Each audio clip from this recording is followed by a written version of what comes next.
okay? There's been a lot of reporting out of Minneapolis. I referred to this yesterday about the fact that the responses from everyone when organizers have said, will you help us, has been yes, and what else can I do? Yes, and what happens when we get arrested? Yes, and I'm here and I will do whatever it takes, right? We need more of that, all right? And I have to say, I have these moments where, people ask me questions like, are protesters going to be charged with felonies? Yes. Does that mean it's going to be you? Not necessarily. But we're in a place right now where we have seen the DOJ weaponize the law against people who are simply exercising their First Amendment rights. Are they winning? No. Do those cases get dropped 99% of the time? Yes. But this is a situation where, once again, and I said this yesterday, I'm going to say it here again, you have to decide the kind of person that you're going to be, right? You have to decide if you're going to be the kind of person who stands up to this, or you're going to be the kind of person who cowers in fear. Now, again, that doesn't mean everybody has to be on the front lines. It doesn't mean everybody has to be protesting, but it does mean you have to pick a lane. It does mean that it is not optional any longer to sit on the sidelines in this country, scrolling social media and going, oh my God, it's so bad, without taking action. All right. Like, that moment passed a long, long time ago. All right. If it ever existed. In my book, it didn't. And so I do. Yes. Clinic. Thank you for mentioning this. Catholic Legal Immigration Network has rapid response materials on their website. Also, Northside One in Chicago has rapid response materials on their website that they used when they were mobilizing in Chicago. You can also go look at that. It's toolkits. It's how to set up a rapid response network. It's how to respond in various environments, schools, hospitals, churches. Make sure that you are using those resources also as you start to organize where you live, okay? But please, please do not sit on the sidelines. Like, it's not like that moment is gone, all right? It's gone. Sitting on the sidelines right now, in my view, is like complicity. You have to get involved. And that includes, by the way, even if you're in a place where you think you're relatively safe, all right? On that front, I also want to mention one other thing here, okay? One of the things that happens sometimes and this happened like during the George Floyd uprising and at other moments, that I have to admit I find very disturbing, is that I see white people worrying about being targeted, right? I, white person, want to know if I need to be carrying my passport down the street. Okay.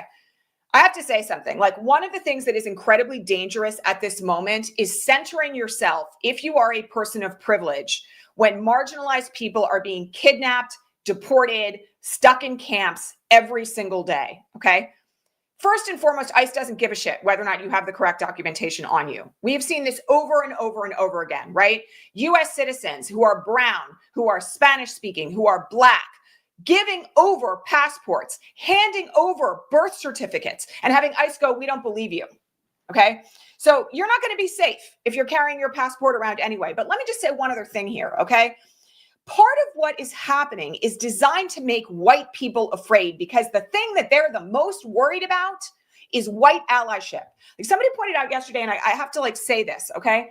One of the reasons why it's why Minneapolis is so much harder hit than Chicago was, and Chicago was really fucking bad, right?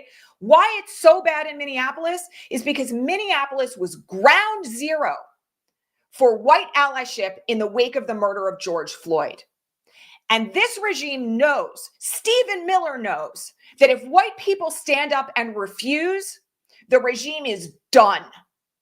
Okay? I mean, and I'm just saying this to everybody here who's having their own moment of like, oh, what happens if I get arrested? You as a white person are not the target. And I got to make this really clear. White fragility in the face of this will cost us lives. It will cost us lives. Okay? If you are a white person, you are not a target right now.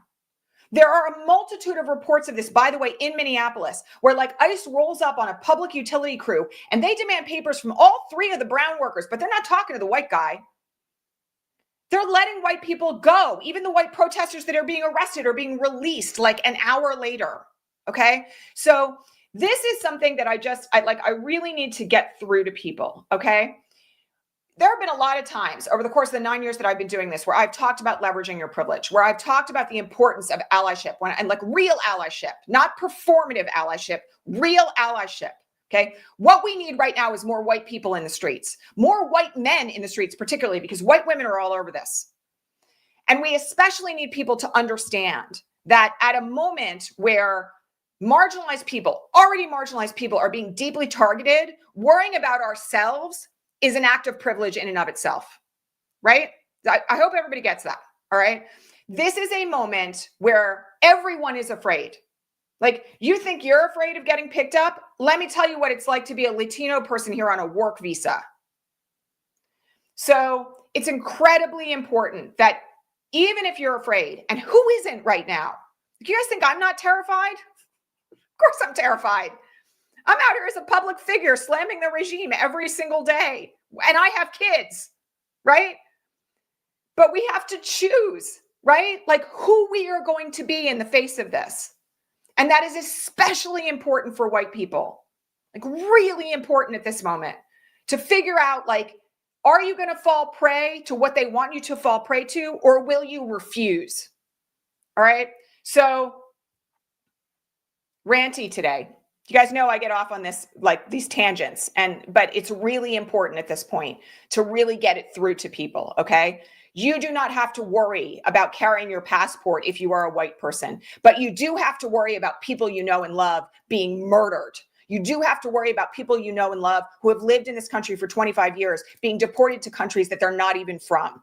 You do have to worry about whether or not families are going to be separated, and like people will never see their parents again, and children will be orphaned. Like, that's where your focus must lie in this moment, right? Because anything else is going to give the regime what it wants. Okay. I want to talk about a couple of other things.